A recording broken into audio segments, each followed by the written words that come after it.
All right, super team, welcome back. So in this video, we're going to look at proportions.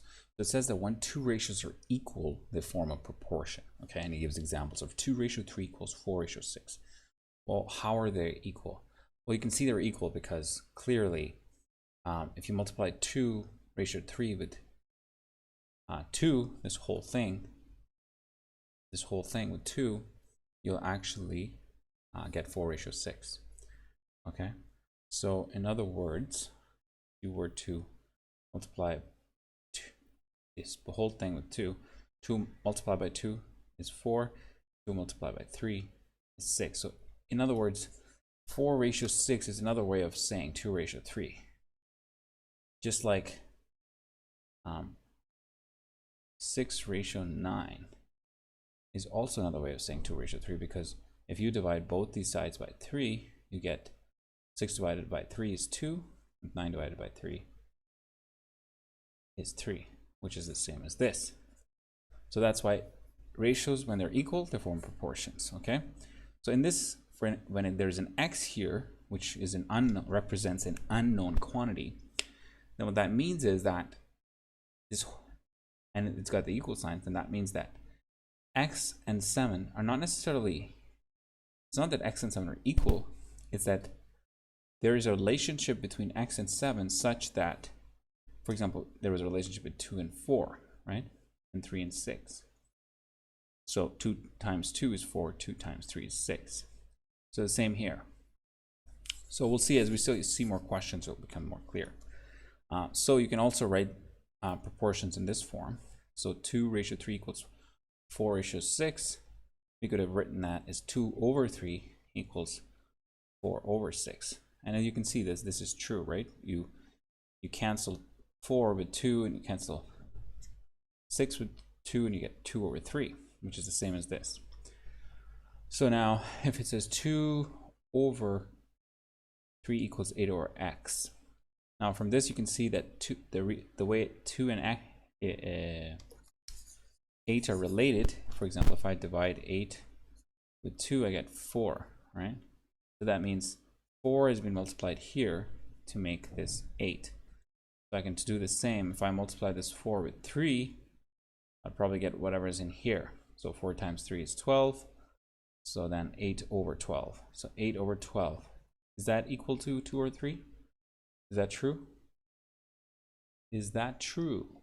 Yes, sir, it is, because if you take 4 and cancel 8 with 2, 4 times 2 is 8, 4 times 3, and voila, 2/3 equals 2/3, right? You can also have it in the form of this. Now, it completely is a collection of unknowns, right? And it's still kind of saying the same thing it's saying up here. So it says, note each proportion consists of 4 terms. These terms form an equation whose sides are fractions. Okay? These terms form an equation whose sides are fractions, right? So like this, 2/3, 8/6. If one of the 4 terms is unknown, the proportions form a linear equation in one variable. The equation can be solved by using the operations discussed in chapter 2, all right?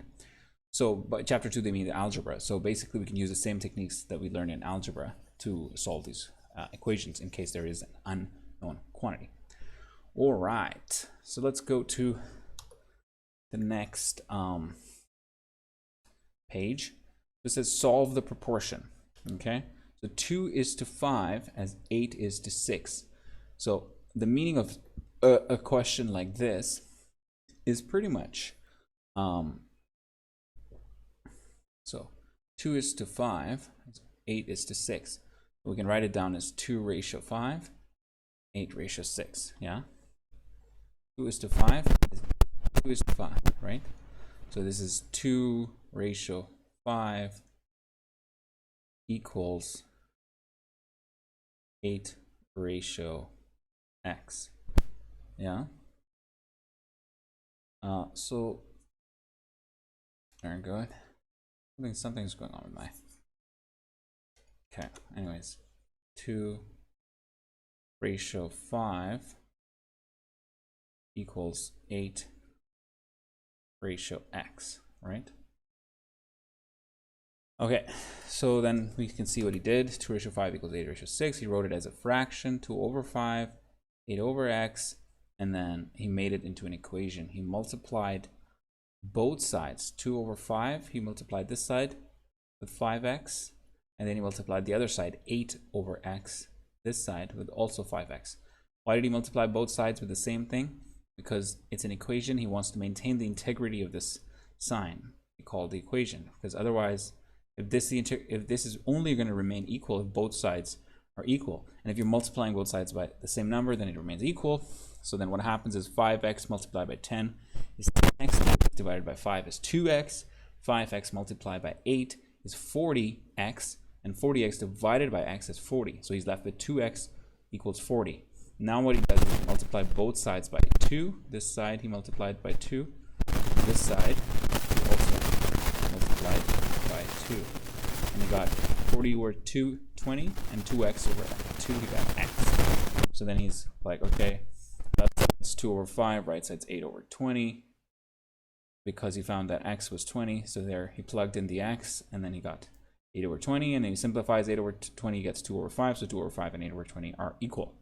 So that's how he was able to find his unknown value, okay?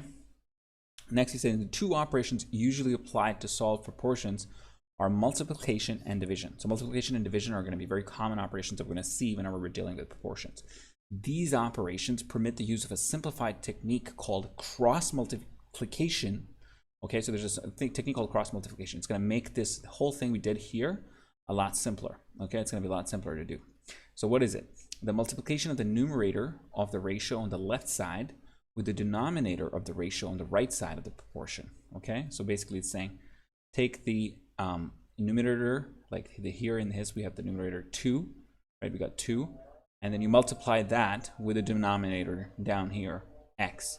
And you multiply 5 and you multiply it with 8. You cross multiply. Multiplication of the denominator of the ratio on the left side, the numerator of the ratio on the right side, effectively crossing the terms over like this. So 5 gets multiplied by 8, 5 gets multiplied by 8, just like down there, and 2 gets multiplied by x, 2x. So 2x equals 5 multiplied by 8, so 2x becomes 2x, 2 multiplied by x becomes 2x, 5 multiplied by 8 becomes 40, so 2x equals 40, x equals 20, okay? So that's how we got x. So this is a faster way he got x equals 20, whereas here he had to go through all these steps.